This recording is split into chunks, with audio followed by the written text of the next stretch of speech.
심장에 생길 수 있는 질환들을 살펴보고 있는데 네. 앞서 그 협심증 그리고 심근경색증이 관상동맥 질환이라고 이야기를 해주셨습니다. 네네. 살짝 쉽게 설명하시기로는 심장을 먹여 살리는 관상동맥이라는 표현을 앞서 써주셨는데 일단 관상동맥이 무엇인지부터 설명해 주시면 좋을 것 같아요.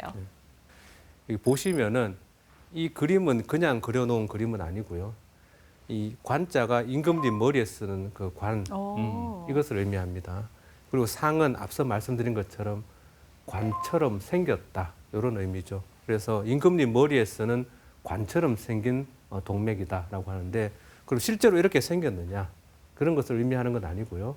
심장이 있으면 심장 위에 이렇게 관처럼 이렇게 놓여져 있다라는, 심장이 모자를 쓰듯이 혈관이 심장 위에 놓여져 있는 형태를 관상, 이렇게 부릅니다.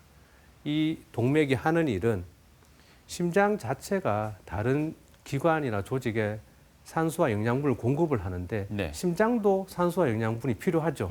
그래서 심장 자체에 산소와 영양분을 공급하는 혈관, 그 혈관의 이름이 이제 관상동맥이 되고요. 왕관 모양으로 생겼다, 이런 의미로 기억하시면 됩니다. 네. 네.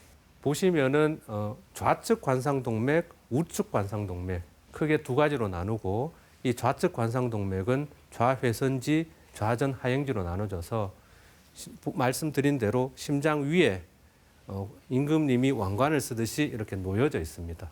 이렇게 구조가 되어 있고요.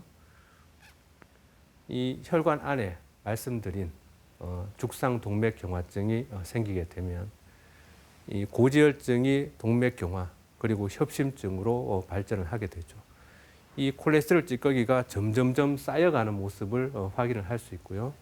이 혈관의 구멍이 점점점 좁아지는 걸 알 수가 있죠. 네. 어느 정도 지점에 이르게 되면 이 협심증 정도 단계에서 심근경색증이 발생할 수 있는데, 이 혈관에 생겨 있는 이 동맥경화의 가장 약한 부위가 찢어지거나 터지면서 이 혈전이 생기고, 이것이 혈관을 완전히 막아버리는 일이 생기게 됩니다.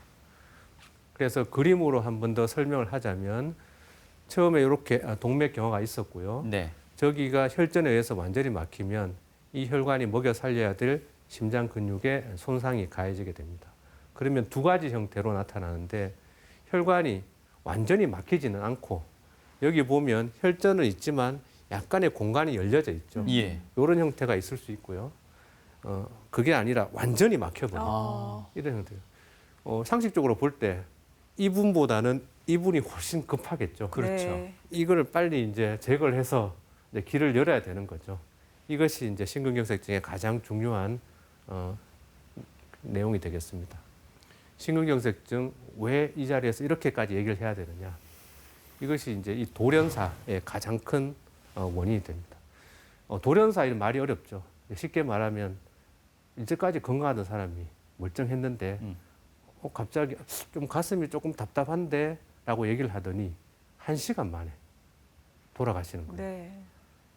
저녁에 회식을 하고 내일 아침에 잘 보자라고 헤어졌는데 아침에 이제 더 이상 만나볼 수 없는 사람이 돼 있는 거죠. 이처럼 무서운 병입니다. 그런데 이러한 돌연사의 가장 흔한 원인, 이것이 바로 심근경색증이 되겠습니다.